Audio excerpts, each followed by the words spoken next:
এই সংবাদটি নিবেদন করছে মেরিনা মেডিকেল সেন্টার, বাবুপাড়া, জলপাইগুড়ি। কয়েক হাজার মানুষের মিছিল নিয়ে তৃণমূল কংগ্রেসের সদর বিধানসভার প্রার্থী কৃষ্ণ দাস মনোনয়ন জমা করলেন। জলপাইগুড়ি সদর বিধানসভা তৃণমূল কংগ্রেসের প্রার্থী কৃষ্ণ দাস আজ বিশাল মানুষের সমাগম নিয়ে নমিনেশন জমা দেন। নমিনেশন জমা দিতে জলপাইগুড়ি পৌরসভার সকল নেতৃত্বরা উপস্থিত হয়েছিলেন। উপস্থিত ছিলেন চেয়ারম্যান সৈকত চ্যাটার্জি। এদিন কয়েক হাজার মানুষ নিয়ে শান্তিপাড়া থেকে বিশাল মিছিল করে জলপাইগুড়ি ডিএম অফিসে তার নমিনেশন প্রদান করেন। প্রার্থী কৃষ্ণ দাস বলেন, সকল মানুষের নিজের ইচ্ছায় এসে এত মানুষের সমাগম আমি দেখেও অবাক, তাই মানুষের ঋণ আমাকে শোধ করতেই হবে। আজকের এই নমিনেশন পর্বে অসংখ্য তৃণমূল কংগ্রেস নেতা কর্মীদের উপস্থিতি থাকতে দেখা যায়। কৃষ্ণ দাস বলেন, ভোটে জেতা আমার কোনো চাপের বিষয় নয়, সাধারণ মানুষের ঋণ শোধ করাই আমার সবচেয়ে বড় প্রথম কাজ হবে। একটা কথাই এখন ভাবতেছি, জিতা শুধু সময়ের অপেক্ষা। বিধায়ক হওয়ার পর আমাকে যে ঋণ শোধ করতে হবে, আমি সেই নিয়ে এখন চিন্তিত।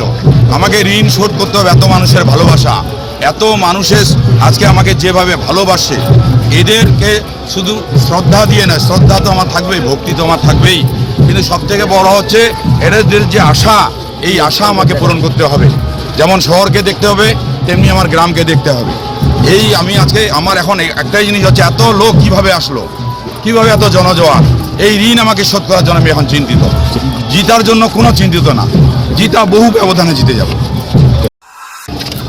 আজকের এই জনপ্লাবন প্রমাণ করছে যে জলপাইগুড়ি বিধানসভা কেন্দ্রে তৃণমূল কংগ্রেসের প্রার্থী কৃষ্ণ দাস 20,000-এর উপর মার্জিনে জিতবে, কম করে। এবং 294টা আসনে তৃণমূল কংগ্রেস বিরোধীরা যতই অপপ্রচার করুক, তৃণমূল কংগ্রেস অন্তত 210টা পাবে, আর বিজেপি 80 পার করতে পারবে না। আজকে এই জায়গায় দাঁড়িয়ে আমি বলছি, এই জনপ্লাবন মানুষের স্বতঃস্ফূর্ততা, এটা কোনো অর্গানাইজড র্যালি না, এটা হচ্ছে মানুষ একে অপরের সাথে একটা জলপাইগুড়ির সার্বিক উন্নয়নের স্বার্থে, বাংলার সার্বিক উন্নয়নের স্বার্থে, মমতা বন্দ্যোপাধ্যায় চতুর্থবার গভর্নমেন্ট করবেন তার স্বার্থে, আজকে অধিনায়ক অভিষেক বন্দ্যোপাধ্যায় তাকে সামনে রেখে আজকে এই জনজোয়ার, এবং এই জনজোয়ারে আমাদের প্রার্থী কৃষ্ণ দাস হাঁটলেন এবং এইখানে বিপুল ভোটে আমরা জিততে চলেছি। কত হাজার মানুষ এসেছে আজকে র্যালিতে? কত হাজার এসেছে? গোনার বাইরে হাজারে হাজারে মানুষ।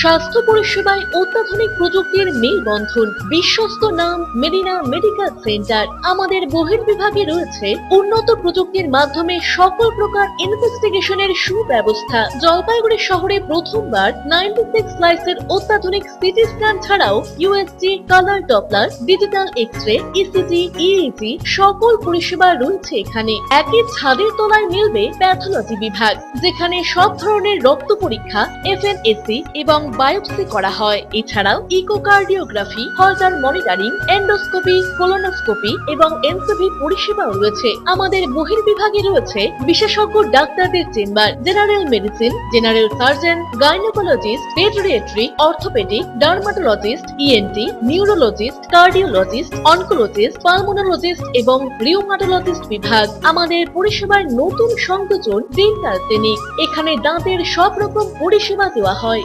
জলপাইগুড়ি শহরে প্রথমবার অত্যাধুনিক মডিউলার ওটি এবং ওয়েল ইকুইপড আইসিইউ পরিষেবা আমরাই নিয়ে এসেছি। এছাড়াও রয়েছে ডায়ালিসিসের সুব্যবস্থা, 24 ঘন্টা এমার্জেন্সি ও মেডিসিন শপ। আপনার সুস্বাস্থ্য আমাদের অঙ্গীকার। জলপাইগুড়ি জেলায় আমরাই প্রথম নিয়ে আসছি সিমেন্সের উন্নত প্রযুক্তি সম্পন্ন এমআরআই। শুরু হতে চলেছে সেপ্টেম্বর মাস থেকে।